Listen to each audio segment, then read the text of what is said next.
súper cómodos. La travesía también espectacular de primera liga, andaremos a 35 grados más o menos. Y ya hemos salido de la estación de Palma. Vamos ya a dirección a Sóller, como decía, llegaremos al menos 50 minutitos aproximadamente. En esta entrevista, ¿a quién tenemos hoy? Pues a nuestro buen amigo, señor Cordinas.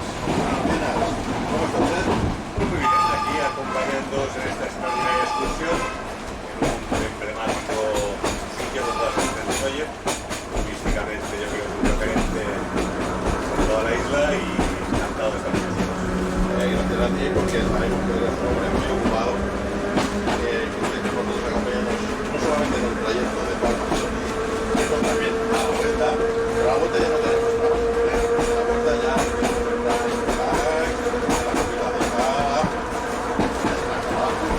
pero en plan, pues la pista pues, ¿qué le parece si comenzamos? Sí, pues nada, un segundo y volvemos.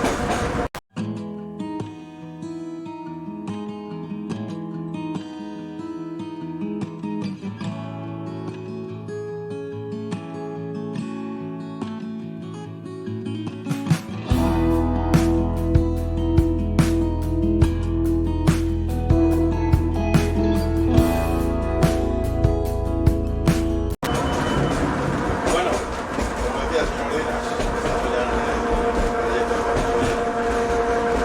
Vamos a hablar un poquito. Como tenemos casi 50 minutos, vamos a empezar primero sabiendo quién es el señor Cordinas. Claro, todos nuestros seguidores ya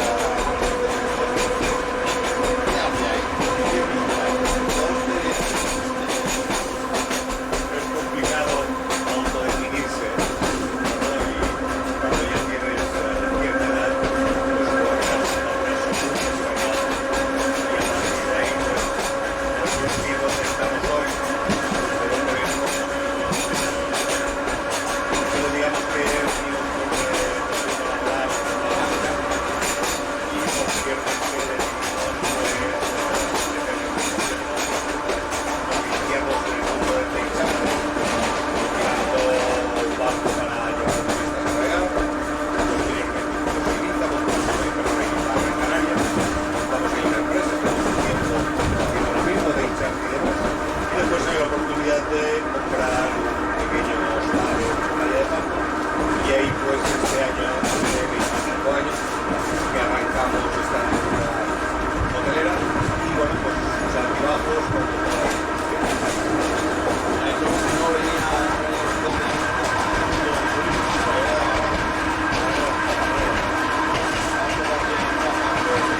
todo fue empezar y yo recuerdo cuando compré el primer hotel en Playa de Palma, que era nuestra triunfo en el hotel.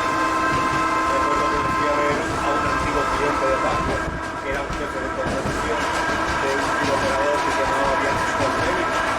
Recuerdo que hablé con él y le dije, "Mira, he comprado un hotel y no sé qué tengo que hacer con él". Y me dijo, siéntate, te explico. Y a partir de ahí me explicó qué eran los hoteles, cómo se vendía, qué mercados, qué precios.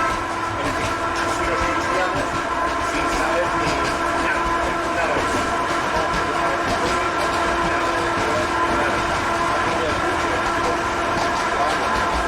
Sí, yo creo que ha cambiado mucho los sistemas de ventas, es decir, estamos hablando de una época donde tú recibías las reservas por un fax con aquel papel térmico que a los 3 o 4 días había desaparecido lo que había impreso y tú recibías esto, el cliente venía con un voucher, ese voucher tenías que adjuntar a una factura, enviarlo al tour operador, era un sistema mucho más complicado, digamos complicado no, diferente.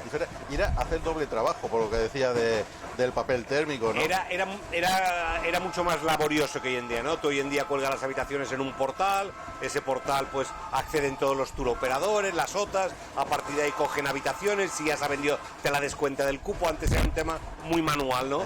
Era un tema muy manual, ¿no? Porque era el doble trabajo ese, el del fax, luego hacer fotocopia para que no se perdiera el texto de ese fax, pero y el telefax. Telefax no llegamos, era fax, era fax. Era fax todavía, era fax. ¿no? Después, posteriormente, llegaron los primeros emails. Es decir, fue todo el proceso que conocemos los que tenemos cierta edad. No conoció el telex. Yo el telex lo conocí, pero no trabajé con él. ¿No? Lo conocí porque anteriormente, en mi edad joven, trabajaba en la desaparecida Spantax, compañía aérea, al principio de todo. Y allí tenía un telex, que era como llegaban las reservas de aviones y demás. Entonces lo conocí, lo vi operar, pero yo cuando me inicié en el mundo empresarial, incluso cuando ya estaba en banca, el telex no se usaba. Ya no se usaba, ¿no? O sea, llega un poquito más tarde el telex. Pues yo ese sí lo utilicé todavía. Sí. La última época del como cuando estabas en la agencia de viajes. Sí, cuando estaba en la agencia de viajes en el tour operador, todavía se estaba utilizando ya los últimos coletazos que daba el telex antes de entrar el fax. Y era muy divertido, ¿no? Sí. Mandar un mensaje o mandar... Y muy ruidoso. Y muy ruidoso, parecía, vamos, el tren de Sóller también, cuando mandabas con la cinta... Sí, lo recuerdo perfectamente que era muy ruidoso. Entonces ha cambiado mucho el tema del turismo. Sí, nada que ver, ha cambiado la forma de comercialización, ha cambiado la tipología de cliente, han cambiado muchas cosas, ¿no? Y yo creo que el sector se ha ido adaptando a todos estos cambios, con las distintas inversiones y los cambios radicales, nuevas generaciones que han ido entrando. Bueno, lógicamente los primeros hoteleros hoy ya son personas que o se han retirado o quizá ya ni siquiera están con nosotros. Ya hay segundas, terceras y creo que hasta cuartas generaciones de cuando se inició la hostelería en el año 50 y no sé cuántos, 60. Pues yo creo que se están trabajando terceras e incluso cuartas generaciones en el mundo, ¿no? Con lo cual, lógicamente, ha cambiado mucho no solo lo que es la hostelería en sí, sino la forma de comercialización, la forma de recepción de clientes, la clientela por sí sola también ha cambiado mucho. Y yo creo que todavía recordamos cuando vivíamos de aquellas suecas que venían a Mallorca, ¿no? Y era como un máximo, ¿no? Y yo creo que las cosas han cambiado, ¿no? Todo el mundo esperaba la época estival, ¿no? Yo creo que se hablaba de las suecas en Mallorca, ¿no? Y yo creo que ya ese turismo ha dejado de ser el principal turismo, ¿no? Lo que era, pero en aquella época quizá, ¿no? Las suecas y Mallorca, si veíamos películas de aquellas épocas de los años 60 y demás, ¿no? Y los actores que ya algunos de ellos han desaparecido y se filmaron en Mallorca, se veían películas con un tono bastante cómico y se perseguían las suecas en Mallorca, ¿no? Sí, no, y en los años 80 todavía quedaban los rescoldos de los años 60 todavía.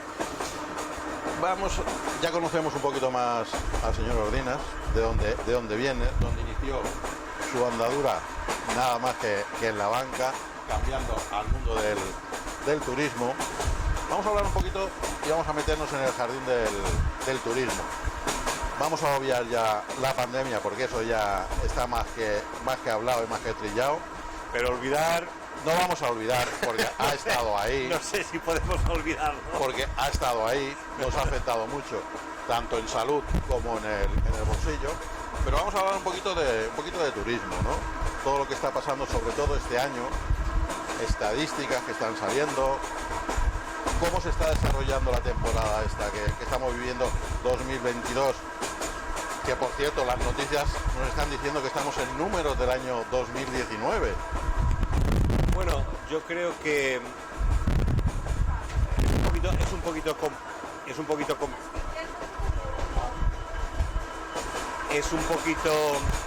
complicado de analizar cuando estás en el 50% de la temporada, ¿no? Nos faltarán datos para poder saber si hemos vivido la temporada esperada. Salió una noticia ayer o anteayer en la prensa de que Formentera no lo está consiguiendo y yo creo que habría muchos más destinos que no lo están consiguiendo, ¿no? Y muchos más hoteles que no lo están consiguiendo. Yo creo que hablar de cifras del 2019 cuando hablabas de una temporada donde se hablaba de que se batieron récords 2019, pensar que en el 2022 volveremos a batir récords por llegada de turistas, por consumo de turismo o por consumo el consumo que hace el turista y demás. Yo creo que es aventurarnos mucho en este momento para poder expresarse así, ¿no? Yo creo que hemos de ser un poquito pacientes, hemos de ser un poquito prudentes y llegar al momento de hacer análisis. Yo, si tuviese que dar una opinión personal, diría no. Diría, no estaremos en un año récord de turismo, pero no estaremos simplemente porque no tendría sentido de estarlo, ¿no? Yo creo que hay una recuperación. Creo que año 2020 y 2021 no fueron años de recuperación ninguno de los dos. Entonces yo creo que el año que vivimos hemos de plantearlo como un año de recuperación. Ojalá pudiésemos hablar de que tenemos una temporada de batir récords, porque si en el 2019 batimos todos los récords, bueno, hablar de que el 2022 va a ser un año de batir récords, bueno, ojalá me gustaría fuese así, ¿no? Pero no lo tengo tan claro yo en este momento. Es una cosa que no cuadra mucho, ¿no? Porque hemos tenido 2 años casi de parón, de turistas, de negocios, de todo. Entonces, ¿cómo pueden aventurarse a decir que estamos en cifra del año 2019? Bueno, yo creo que en todo lo que es cuando se manejan cifras dicen que la aritmética es exacta. La aritmética es exacta si usan los sumandos que toca a la vez, es decir, si sumas 2 más 2 siempre dan 4, pero si cambias uno de los sumandos y le pones 5 ya no dan 4. Entonces, claro, dependerá un poco de cómo manejemos las cifras y qué es que queramos hacer ver a la población o queramos dar un enfoque determinado, ¿no? Si queremos dar un enfoque políticamente de éxito, pues lógicamente habremos de manejar cifras que nos den ese sumando que nosotros necesitamos. Pero si no, y nos vamos a la realidad, pues posiblemente quizá esas cifras, si las manejásemos de otra manera, no nos estarían dando el resultado que nosotros queremos que nos dé, ¿no? El que queremos real y oír, ¿no? Porque comentábamos antes de empezar la entrevista que las estadísticas han cambiado. El 2019 eran por pasajeros y ahora ya no. Ahora son por vuelos. Bueno, yo tengo una opinión muy personal sobre esto y cada año Baleares ha estado batiendo récords en llegada de turistas. Y ahora, sin más ni menos, y ya lo pudimos vivir el año pasado, aparece en la prensa un dato, que es la llegada de vuelos. No es que no sea un dato importante, porque claro, siempre es importante, pero claro, los hoteles no se llenan con aviones, los hoteles se llenan con turistas. Entonces, leía el otro día en prensa que este fin de semana se operaban, no sé, 2.500 vuelos el fin de semana, ¿no? Y entonces había como una especie de rechazo automático de la población que comentaban en la noticia de la última hora: Mallorca va a reventar, los turistas no sé qué, y tú te planteabas y decías, pero ¿cómo va a reventar con los aviones? Es decir, reventará si llegan muchos turistas, ¿no? Entonces creo como si hubiese una intención un poco para vincularla con esa especie de turismofobia que se está manejando actualmente. Y todos los comentarios que decían es: Mallorca va a reventar, así no se puede seguir, esto es un desastre, tal. Bueno, entonces claro, tú dices, pero ¿con qué datos va a reventar? Es decir, ¿por qué no me dicen el número de turistas que van a pasar y lo comparemos con el número de turistas que pasaron ese mismo día en el año 2019? Y entonces veremos por qué en el año 2019 Mallorca no iba a reventar y este año, en el 2019, si están llegando menos turistas, Mallorca sí va a reventar. Es decir, me gustaría tener el dato exacto, pero parece ser que la prensa, a través, me imagino, de las personas que facilitan la información, pues este año y el pasado manejamos aviones en vez de turistas. Bueno, o sea, si es un dato. Yo pongo un ejemplo. Si un avión despega y aterriza 20 veces al día, el mismo avión vacío, ¿sí?, lo contabilizan como llegada de... Sí. Ese es el dato, ¿no? Ese es el dato. Pero y los aviones pueden llegar llenos, medios o vacíos, o simplemente aviones que se llaman en posición, que les interesan desplazarlo de Valencia a Palma vacío, porque en Palma van a llenarlo para enviarlo a Düsseldorf. Ese avión que llega vacío también es un avión que contabiliza, ¿no?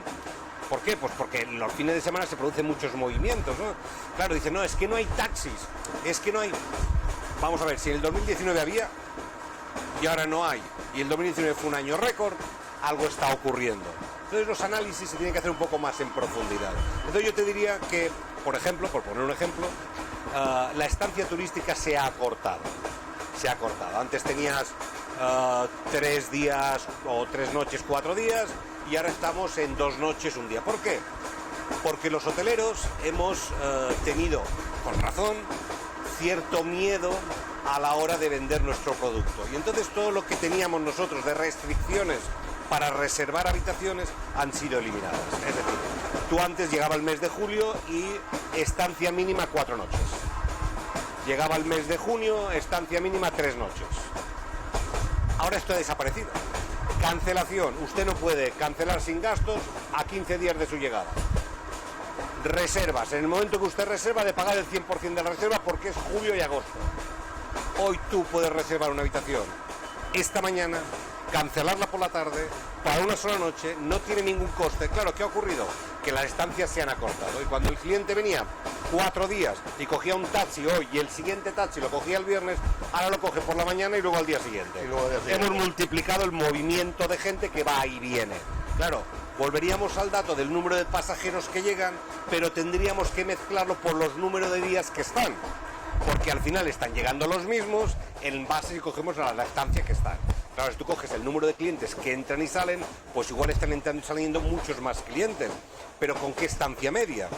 Entonces, claro, todos estos datos, si los manejamos bien, podríamos sacar un dato muy fiable de saber lo que está ocurriendo y por qué está ocurriendo todo esto. ¿Y dónde estamos? Pero el dato que nos dan es, llegan aviones.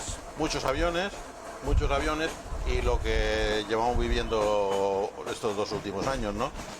El miedo, el decir, Mallorca está saturada, Mallorca ya no puede más, Mallorca está atascada cada día en la autovía. Bueno, habrá que buscar otras razones también, ¿no? No solamente el turista. Yo el mes de enero que acompaño a mis niñas al colegio también está atascada la autovía, ¿eh? Y cualquier día del año. Claro, hemos de entender que los rentacars han reducido en no sé cuántos miles de coches este año y seguimos con las autovías atascadas. Y yo no sé si la culpa es de los coches, de los turistas, no lo sé. Pero si tú te pones en un puente de la autovía donde han reducido la velocidad a 80 y te pasas 2 horitas y vas sumando los coches, que además van identificados, los de rentacar, hay más residentes que rentacar. Evidentemente, ¿no? Y además, tú ten en cuenta que tú coges una autopista que su velocidad son 120 máximo y la reduces a 80 a la llegada a Palma, esto es un embudo, porque todos los que circulaban a 120 se encuentran con una pared de 80 y lógicamente esto se convierte en un embudo. Nos pongamos como nos pongamos. Palma tiene las entradas que tiene. Claro, tú a los coches nos hemos dedicado a hacer autopistas. Esto no ocurría cuando solamente había carteras, porque los coches iban a 90 y iban llegando pues paulatinamente. Ahora nos llegan a 120 por hora, hemos de canalizarnos de 3 carriles a 2 a 1 y le reducimos a 80 y aquello es un embudo. Un embudo. Llega un momento... Claro, llega un momento que se van acumulando, es como si hubiese un semáforo y la gente pues claro, se va parando allí y esto crea un embudo. No estoy criticando que se haya puesto a 80, pero bueno, igual si lo ponemos a 80 por todo, pues a lo mejor esto no se produce. No se produce. ¿Pero por qué siempre echan la culpa a los mismos? Y bueno, achacan en todas las películas siempre hay un bueno y un malo. Sí, pero esto en todas las películas. Pero llevamos 4 años por lo menos echándole la culpa al turista. Bueno, es que si no, ¿a quién se la vamos a echar? ¿A quién de verdad la tiene? ¿Y tú crees que te tirarías piedras sobre tu tejado? Hombre, hay que ser realistas, ¿no? Y tú sabes que siempre me gusta meterme en los jardines. Pero ¿quién tiene la culpa? Pero señor Aguilar, sea usted razonable. Sea usted razonable. Tenemos el bueno y el malo. ¿Quién tiene la potestad de analizar quién es el bueno y el malo? ¿Quién tiene el poder? Pues el bueno y el malo es quien debe ser. Ya está. Entonces ya sabemos quién es el malo, ¿no? Bueno, eso cada uno que saque sus propias conclusiones, pero depende de cómo le haya ido la fiesta a cada uno. Sí, ¿no? Claro. No, pero siempre... Si eres víctima o verdugo, depende. Pero siempre la culpa a los mismos. En invierno, la culpa a los mismos. Cuando realmente no hay turistas. Bien, pero usted sabe perfectamente que una mentira contada muchas veces puede acabar siendo verdad. O se termina por creer. Claro, entonces ¿qué ocurre? Cuando focalizamos hacia algo, un determinado tema, que lo focalicemos hacia allí, pues llega un momento donde no hay plan B. Y cuando no hay plan B es siempre acaba allí mismo. Y da que pues acabará siendo verdad, ¿no? Pero yo me pregunto, lo que hablamos de las estadísticas, ¿por qué no sacan los números reales y se hace una estadística fiable de verdad y decir, no, señores, los números del año 2022 son estos y estos. ¿Por qué no interesa? Bueno, yo creo que esta respuesta, primero, además de ser comprometida, porque sabe usted perfectamente cuál es la respuesta, entonces a partir de aquí, claro, si hemos de salir en la foto y hemos de salir guapos, hemos de comprar una ropa que nos siente bien. Y entonces, claro, si ponemos unos harapos y nos ponemos mal, pues no saldremos bien en la foto. Y políticamente siempre interesa salir bien en la foto. Y entonces yo creo que al final hemos de escuchar lo que nos quieran contar. Otra cosa es que lo que analicemos nosotros, también, ¿no? analicemos nosotros. Yo tuve la ocasión de, en un curso que hice sobre estadística, me decía un señor que daba el curso, y decía, si yo tengo un pollo y somos 2 personas, la estadística daría la mitad del pollo para cada uno. Me como yo todo el pollo, se acabó la estadística. Pues esto es un poco lo mismo. Depende de lo que quiera yo vestir esa estadística, me dará un resultado u otro. Un resultado u otro, ¿no? Porque además ahora lo estamos viviendo. Yo es que hay cosas que no entiendo, la verdad. Y cada día entiendo menos, a nuestros dirigentes que tenemos ahora mismo. Llevan 4 o 5 años criticando al turismo, que no quieren turistas, no se quiere turismo, no se quiere turista, no se quiere turismo. Y ahora se nos van a Nueva York a promocionar una ciudad de Mallorca cosmopolita, que llegarán no sé cuántos turistas cada semana en el vuelo directo Nueva York-Palma. Y yo me hago esa pregunta y la llevo haciendo ya desde que se inauguró ese vuelo. ¿Cuántos turistas se quedan de verdad en Mallorca? Vamos a ver. Yo esta pregunta o esta iniciativa de traer turistas de otro continente o con otra perspectiva de turismo no me parece una mala idea. O sea, si yo no quito me parece bien todo lo que sea promocionar el turismo de Mallorca en cualquier sitio, no faltaría más. Claro, mi pregunta sería si usted haría 12 horas de vuelo para venir a Mallorca a tomar el sol y la playa. O bien usted se haría 12 horas de vuelo para ir a Madrid, París, Londres y aprovechar esto. Mi pregunta sería si usted cogiese un vuelo desde Palma a Estados Unidos, ¿sería Wisconsin donde iría usted? Hombre, yo creo que no.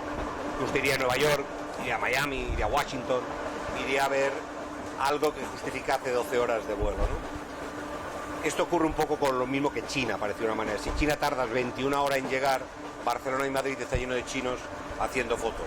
Mallorca yo creo que algún chino viene, pero le diría que va a Barcelona y coge 2 días para venir a Mallorca y visitar la isla de alguna manera, ¿no? Eso creo que sería. Si usted me plantease quizá que a lo mejor esto es un vuelo puente, para que a lo mejor embarcamos en un crucero que apuntábamos, o esto para visitar las islas griegas o hacer un crucero por el Mediterráneo y aprovechamos el vuelo a Mallorca, que Mallorca es una base importante de cruceros para hacer todo esto, pues quizá a lo mejor tendría algo más de sentido. Pero si algo al final queda, bienvenido sea. Sí, pero no nos pueden meter una película de decir, tenemos tantos turistas norteamericanos aquí cada semana. Volvemos al tema de las estadísticas. ¿Por qué no se cuenta la verdad? Si llegan 1000 y pico de turistas, en Mallorca se quedan a lo mejor 200. El resto, Mallorca hace de hub, se suben en un crucero, hacen la vueltecita en el Mediterráneo, que ellos no lo conocen, vuelven otra vez al aeropuerto la semana siguiente y se marchan a su país. ¿Por qué? Es que volvemos a lo mismo. Las estadísticas... Claro, pero la respuesta al por qué la tendría que dar quien ha dado la noticia. Claro, si yo me hago un viaje a Nueva York, hablo con 5.000 agencias para traer clientes aquí, monto todo esto para decir esto no es lo que yo pensaba, políticamente no sería correcto, es decir, no estaríamos cumpliendo el proyecto que queremos hacer. Ahora tenemos la lucha esta interna entre la ministra que fue a Nueva York con el Falcon y la alcaldesa la presidenta de la Comunidad de Madrid, que estuvo también, ¿no? ¿Qué viaje fue más interesante? ¿Quién trajo más cosas? ¿Quién contribuye más? Bueno, al final, si te lo cuentan ellos, va a ser fantástico los 2 viajes, ¿no? O sea, va a ser extraordinario. pero al final veremos a ver, como decía un hotelero buen amigo que falleció hace unos años, que decía, cada año salen estadísticas, cada año Fitur, cada año la ITV de Berlín, la World Travel, y que en cada feria y todo esto siempre hay noticias, hay tal, ¿no? Me decía él, pero al final llega 15 de octubre, abres el cajón, hay o no hay, ¿no? Es un poquito el resumen de esa estadística y demás, ¿no? Es decir, podemos vestirla, bueno, pues hacen declaraciones, y el señor Megueruela declara cosas, y doña Francina Armengol pues también, y van a Nueva York, y hacen y traen, y dice que viene un avión cada semana o cada 2 días y tal. Bueno, pues veremos a ver si al final alguien contabiliza dónde se han hospedado estos señores, ¿no? ¿Dónde están esos turistas? ¿Dónde se han hospedado? A lo mejor existe el dato y de todos los turistas que han venido, han dejado en Baleares, salía el otro día lo del portaaviones Truman, Sí, los 5 que días. decían que estarían 5 días y dejarían 10 millones de euros a la isla, porque se había hecho un cálculo de 250 euros por marina y lleva una dotación de 6.800 hombres, o no sé qué. Bueno, eso es un dato, bien. Ahora, una vez que ese dato se dio cuando llegó el portaaviones, ahora a lo mejor podemos perfilarlo un poco más, y en vez de 10 son 15 o son 3. ¿O son 3? Pero vamos a verlo, ¿no? A ver qué estadísticas sacamos con pero ello, la ¿no? verdad sobre las cosas, Difícil saberlas, ¿no? bueno, no es difícil, hay que tener interés. Interés, pero claro, ¿de dónde sacamos esos datos? ¿De dónde los Los datos existen. existen? Pero Informáticamente hoy en día tenemos todo lo que queramos. Y los datos ¿podemos acceder a ellos? existen. Hay quien puede acceder a ellos. Hay quien puede acceder a ellos. Es sea- decir, en el momento en que yo registro a todos mis clientes en una base de datos, como es Policía Nacional, porque me obligan a ello, ahí está el dato. Por nacionalidad, por edad, por número de pasaporte, porque yo tengo que introducirlo. Y todo ese dato se va a una central donde me imagino yo que puedes poner estarán todos. Mallorca, nacionalidad, Estados Unidos. Ya aparecen todos los datos. ¿Perdona? Ya aparecen todos los datos ahí. Deberían aparecer, porque ¿Cómo? yo se los he dado, ¿eh? Como se ha dado cuenta, empezamos ya los túneles.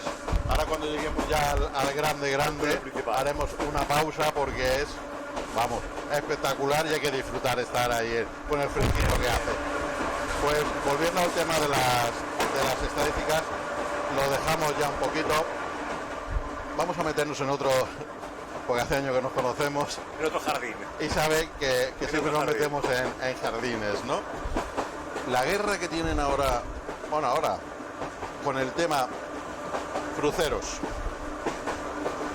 hoteles pequeñitos, porque me parece que usted es presidente de una asociación hotelera, asociación de Petits Hotels, Ahora ¿no? estoy en funciones porque presenté la dimisión hace unos meses y pendiente de que se elija otro, pero bueno, sigo siendo el presidente aún en función. En funciones, pero sigue estando. Sí, sí. Contra las vacacionales, porque hay una guerra abierta ahora con las vacacionales. Ahora el turismo de cruceros parece que un poquito han dicho vale, pero ahora hay guerra abierta con las vacacionales. ¿Por qué? Toda esa guerra, ¿de dónde parte toda esa batalla, toda esa... Veamos, todas las batallas se libran porque alguien un día hizo algo mal. Entonces cuando alguien hizo algo mal, entonces se inician las batallas, se inician las guerras. Cuando creamos leyes turísticas como la nueva, sin consenso, creamos leyes turísticas sin contar con la gente y demás, esto acaba en una batalla, más tarde o más temprano.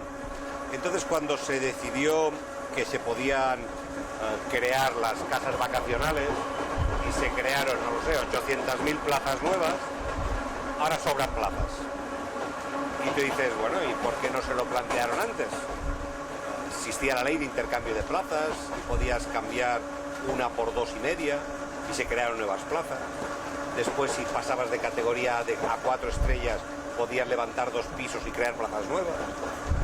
Y ahora, todo esto que ha ocurrido en los últimos 10 años, no hace 40, los últimos 10 años, llega un nuevo gobierno y dices que sobran plazas.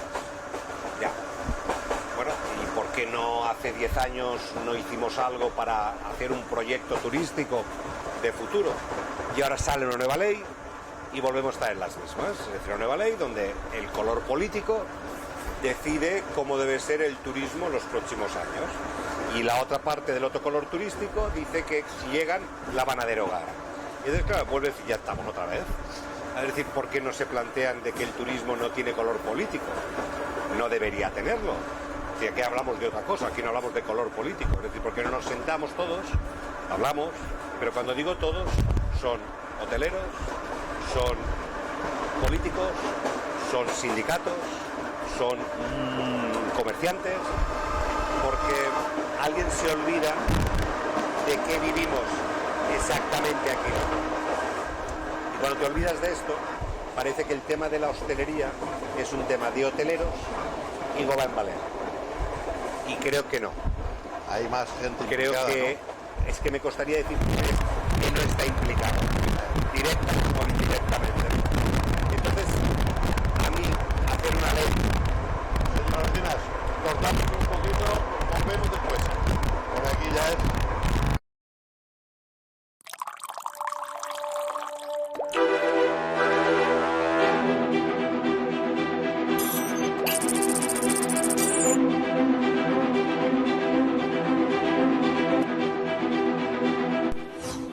Una gran compañía.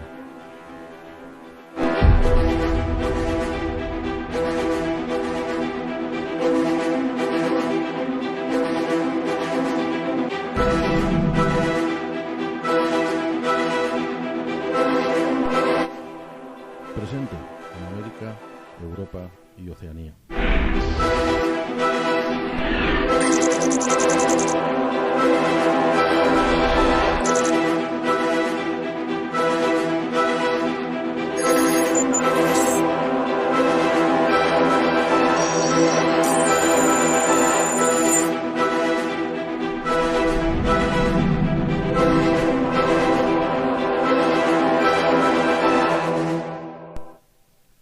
Armonía y sentido en nuestro trabajo.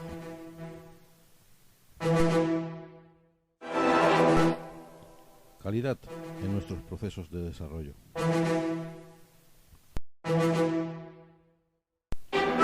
Implantación de proyectos medioambientales dentro de nuestra compañía.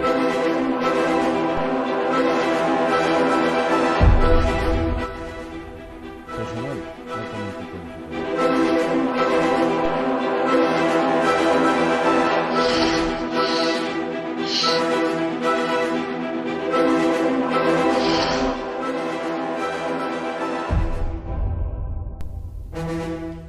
Esto es Standard Oil Group. Bueno, ya de vuelta, hemos superado túnel. el Tourmalet, como se debería decir, ¿no? El Tourmalet. Ya hemos atravesado esta tramuntana, ya estamos casi llegando a Sóller. Ahora tenemos aquí ya a la derecha la vista de Sóller. Señor Ordina, vamos a seguir un poquito, ¿no? Hasta la entrada a la estación. Estábamos hablando del tema de las políticas y las leyes turísticas, ¿no? Y entonces decía yo que es importante que el turismo no tenga color político, ¿no? No. Y yo creo que sería importante sentar a todas estas personas que tienen algo que decir con mucha experiencia en turismo y poder desarrollar una ley en la cual tuviésemos ley para los próximos 15 años, ¿no? Maticemos dentro de esos 15 años temas particulares porque las cosas cambian, pero mantengamos una ley consensuada, una ley donde todos nos sintamos cómodos y donde no vayamos salto de mata, ¿no? Es decir, y hacemos esto y ahora vamos a cambiar las calderas y ahora poner camas elevables y tú dices, esto es como mareante, ¿no? Es decir, es como decir, ¿y ahora qué hacemos? Dicen dentro de que 4 años otra vez. ¿no? Dicen que dentro de no sé qué, y si cambia el gobierno, si estos señores no ganan las próximas elecciones, cambia el gobierno, y yo he cambiado las camas, y ahora que no me sirve cambiar las camas, porque cambia. Son cosas en las cuales dices, oye, consensuemos, no hay prisa. Y no, ¿por qué hay tanta prisa en sacar una ley turística con lo que nos jugamos aquí? No hay que sacarla. De la noche a la mañana, la señora Mengón se sube a un atrio encima de una feria y anuncia de que hay una nueva ley turística. Y aquello que tú miras la televisión, perdón, y esto aquí se va a contar, no, y está consensuado. ¿Con quién? Claro, no es normal la forma de actuar, es decir, creo yo que no lo es. No, lo que dice, el turismo debería ser neutro. Una ley básica y una ley general del turismo, luego con los matices, como dice, que se pueden ir pero retocando. fíjate, señor Aguilar, en un tema que creo que no se tiene en cuenta nunca, yo creo que es muy importante. Baleares tiene muchas características y muy buenas, pero hay algo de lo cual sabemos mucho y es de turismo. Si de algo sabemos, es de turismo. Quizá haya otras cosas que no sepamos tanto. Pero fíjese que tenemos los mejores hoteleros del mundo, los más grandes, y son de aquí. Y es que ya les gustaría a muchas provincias tener ese valor que tenemos nosotros. Y parece como si no le hiciésemos caso a esto. Y resulta que somos no buenos, es que somos los mejores. Los mejores. Los mejores. Es como dijésemos, ¿y en Italia cuál es la fábrica de coches que fabrica mejores coches? Ferrari. Pues es que lo somos. Y a veces nos olvidamos de ello. ¿Y por qué no se pone eso en valor de una vez por todas? No sé, habría que hablar con los distintos gobiernos que hemos tenido, Pero que no, parece que nos conocen más fuera que dentro. Pero volvemos a lo mismo. Si nos sentamos o somos capaces de sentarnos en una mesa, todos los sectores, para consensuar una ley política, turismo, y que con esos matices se pueda ir cambiando y demás, pero que sirva de base, este un color, este otro color o este otro color. Es que tengo la sensación de que políticamente daría una visión a la opinión pública de que los hoteleros hacen una ley política y se equivocan. Es decir, yo creo que yo de lo que estoy hablando es de sentar turoperadores, sindicatos, comerciantes, hoteleros, casas vacacionales, agroturismo, todos los sectores, industria, restauración, y entre todos ir aportando ideas para conseguir un punto de inflexión. Ya sabemos que no todo el mundo quedará contento, eso ya lo sabemos, pero es buscar ese punto de inflexión donde coinciden máximos para todo el mundo, ¿no? Eso yo creo que sería importante. Pero parece que cuando tú hablas de esto dices, claro, es que esto sería dar el poder a los hoteleros. A los hoteleros, ¿no? ¿Por qué? No, los hoteleros no tienen que tener poder. Si están representados todos los sectores, claro. ¿Y esa ley le hacen todos los sectores? Fíjese que en una entrevista, en una ocasión, alguien me decía, es que con todo lo que han hecho los hoteleros en Mallorca, que ha sido destruir la isla, y yo le decía que no nos hemos de olvidar de que todos los hoteleros hemos hecho lo que nos han dejado hacer. Y quien tenía la potestad de que hiciésemos o dejáramos de hacer eran los políticos. Y todo lo que se ha hecho ha sido con los señores que han gobernado con los votos de los ciudadanos. Y ellos son los que han dejado hacer. Evidentemente, si usted me dice a mí puede hacer un hotel en primera línea o lo puede hacer en quinta línea y usted me da las dos opciones, yo soy empresario. Evidentemente. Pero quien me da las opciones es usted, ¿eh? Yo he ido un día allí y he puesto un hotel allí sin que nadie supiese nada. Yo tengo licencias, permisos y alguien me los ha concedido. Pero claro, ahí estaría la ley turística bien hecha. Que si no se permite hacer eso, no se permite. Esté quien esté. Entonces, volvemos a lo mismo. Y yo creo que en el fondo lo que pasa que a los señores políticos, y ahora me voy a meter en un jardín, no les gusta trabajar. No les gusta trabajar porque eso es mucho trabajo. Es reunir a muchos sectores. Demasiados, no demasiados porque... Pero fíjese, señor Aguilar, yo creo que habría lo que se podría llamar, y vamos a ponerle un nombre conocido que sería el Consejo del Reino, ¿no? El Consejo del Reino precisamente era esto, ¿no? O sea, había un rey que reinaba y tenía unos consejeros, ¿no? Y esos consejeros no reinaban, pero los escuchaban. Y cuando él decidía invadir, le decían, ojo que... Y eso, que aunque no se llamaría Consejo del Reino, sino Consejo Turístico, de alguna manera, serviría quizá para que a lo mejor los políticos tuviesen en cuenta esas voces y que en alguna ocasión sería discordante y en otras no, pero se conseguiría que esa mesa se reuniese mensual, trimestral, semestralmente, no tengo ni idea, o anual, para poder hablar de turismo. Y en esa mesa podría estar el turoperador de turno, que además algo tiene que decir, porque al final es bonito que tú pintes tu hotel de verde, no hay nada que decir. Pero lo que sería importante es saber si a tu turista le gusta que sea verde. Porque a lo mejor le gusta el rojo y tú lo has pintado de verde. De verde.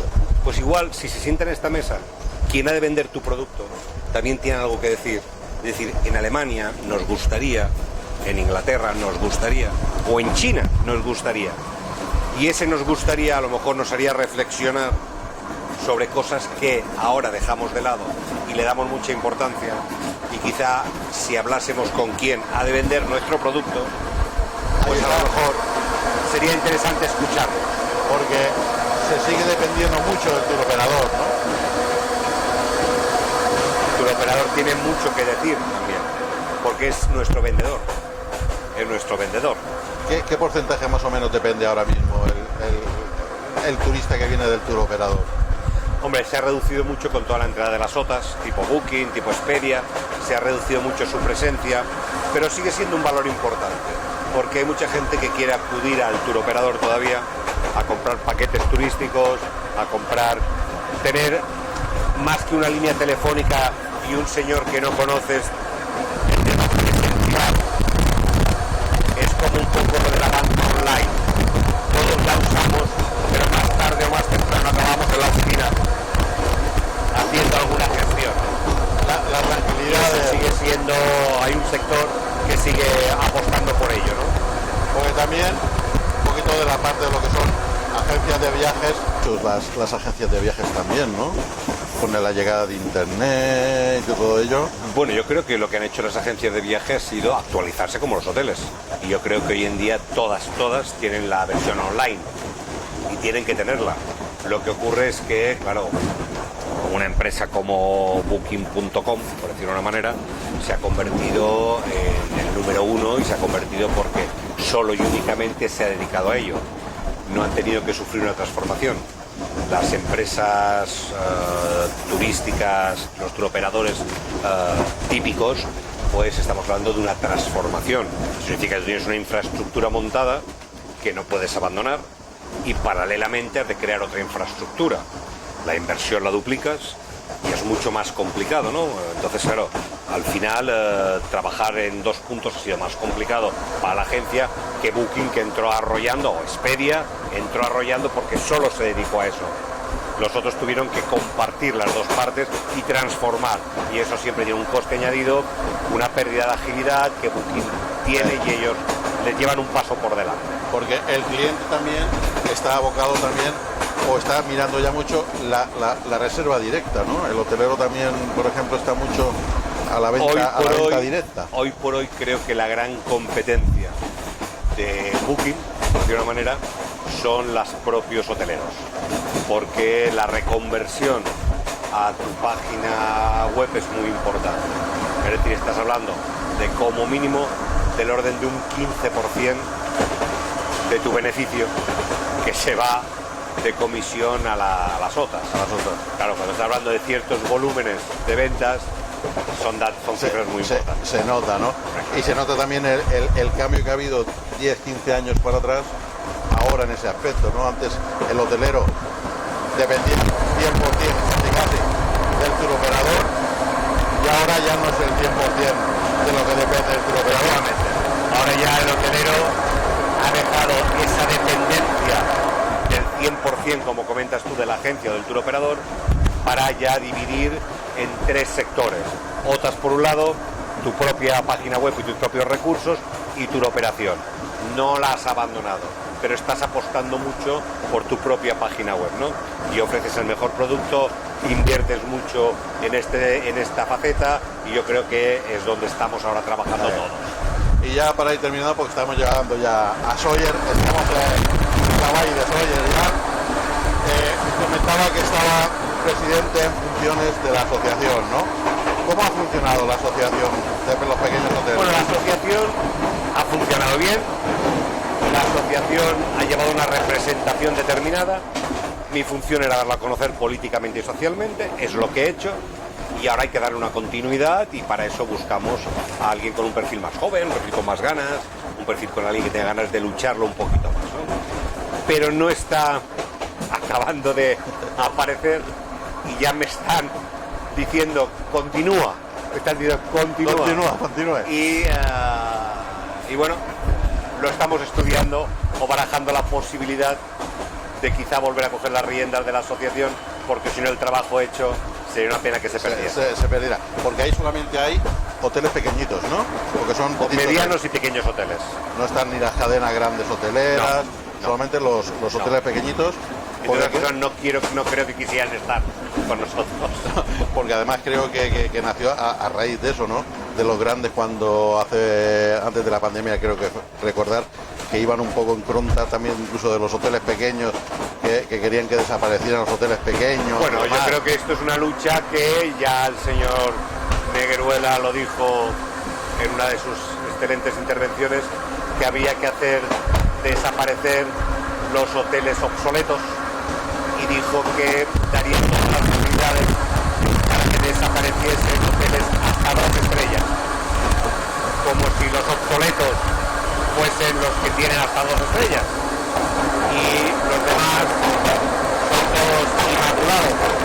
Pero este es un tema que abordaremos otro día con más tiempo para hablar sobre calidad turística, que creo que es un tema muy importante, porque tenemos unos grandes gobiernos que dicen que los turistas buenos son los que tienen dinero y los que al mismo tiempo son los que consumen más recursos de las islas, y resulta que queremos hacer una isla verde y ecológica y apostamos por un turismo de calidad que consume nuestros recursos, ¿no? Esto es un debate que igual, o una Podemos entrevista tener que más adelante otro día podemos más tener y hablar de calidad sí, turística, sí, ¿no? sí, sí. Y ya con más tranquilidad. Y yo la última reflexión que hago también es, a raíz de las palabras que ha dicho ahora mismo, ¿cómo se puede tener un conseller de turismo que vaya en contra del turismo? Ya eso es el acabose. Yo creo que, yo matizaría, no creo que tengamos un consejero de turismo que vaya en contra del turismo. Yo creo que tenemos un consejero de turismo que no escucha a los que saben de turismo. Y entonces se mueve por quizá temas un poquito complicados donde quizá no sepa. Y quizá necesitaría asesores. Asesores, ¿no? ya. Y sin darse cuenta, está tirando piedras sobre el tejado o mordiendo la mano que te da de comer, ¿no? De comer. Ya no escuchaba cuando estaba en transportes, va a escuchar ahora cuando está en turismo. Bueno, Pero yo bueno. creo que no es fácil el sector que le ha tocado a él. Turismo no creo que sea una cartera fácil de llevar, pero creo que se puede mejorar mucho. Señor Ordinas, estamos en Sóller, estamos entrando en la estación. Gracias por su tiempo, por acompañarnos en el vagón del tren de Sóller, en nuestras conversaciones del vagón. Agradecerle ese tiempo y le emplazo a otro día también. Cuando ustedes quieran. Ha sido un placer compartir esta excursión y la he disfrutado bastante. Sí. Con lo cual, el día que quieran, encantado de volver a verles. Y agradecerle al tren de Sóller las facilidades que nos dan para tener este programa en el vagón del tren de Efectivamente. Sóller. Muchas gracias, señor Ordinas. A ustedes por invitarme. Y a nuestros seguidores 979rtv.com. Nos vemos en 15 días con otra entrevista en el vagón.